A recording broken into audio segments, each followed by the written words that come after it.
یہ جو یقین کی قوت ہے نا، اور یہ اعتماد کی اور توکل کی، یہ بہت بڑی نعمت ہے جو کسی کو نصیب ہو۔ اللہ پہ میرا بھروسہ ہے، حسبی اللہ لا الہ الا هو علیہ توکلت وہو رب العرش العظیم۔ اور جس معاملے میں آپ اللہ پہ بھروسہ کرتے ہیں وکفا باللہ وکیلا، اللہ پھر کافی ہو جاتا ہے اس کے لیے۔ لیکن اصل بات یہ کہ یہ الفاظ آپ کے دل کی گہرائیوں سے نکلے ہوئے ہوں، اندر سے نکلے ہوئے ہوں کہ میرا اللہ پہ بھروسہ ہے۔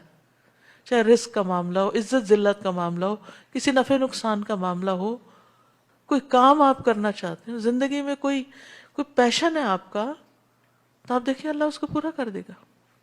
اور جب انسان کا اللہ پر ایمان ہوتا ہے نا، یقین ہوتا ہے، اس کا وہ پیشن ہوتا ہے، تو اللہ سبحانہ وتعالی اس کی وجہ سے اس کے لیے انہونی چیزیں ہونی کر دیتا ہے۔ ہم جب دین کے کسی حکم پر عمل نہیں کرنا چاہتے نا، تو ہم طرح طرح کے بہانے ڈھونڈتے رہتے ہیں۔ بات یہ کہ ہم اندر سے خود کنونس نہیں ہوتے، دین ہمارا پیشن نہیں ہے۔ اگر پیشن ہو تو ہمارے لیے مشکل سے مشکل راستے آسان ہو جائیں، نہ ہونے والی چیزیں ہوتی نظر آنے لگیں آپ کو۔ تو بات یہ ہے کہ پہلے تو اللہ پر یقین ہو اور پھر اس کی باتوں پر عمل ہو، تو پھر آپ دیکھیے کہ کیسے کیسے کرشمے ہوتے ہیں۔